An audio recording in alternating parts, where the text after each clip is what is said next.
Tired of your project files turning into a digital disaster?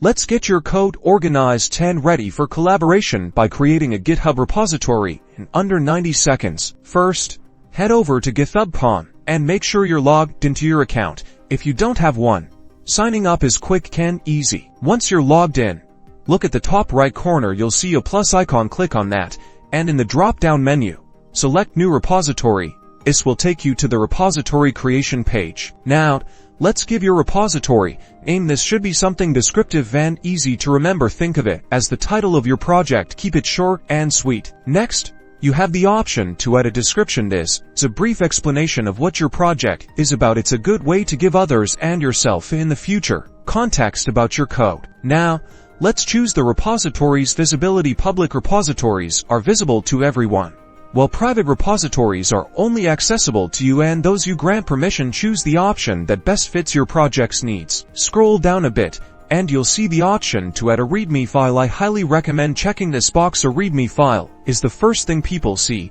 when they visit your repository, so it's the perfect place to provide information about your project, how to use it, and how to contribute. Almost there. Finally, click the green Create Repository button. Congratulations! You've just created a new repository on GitHub.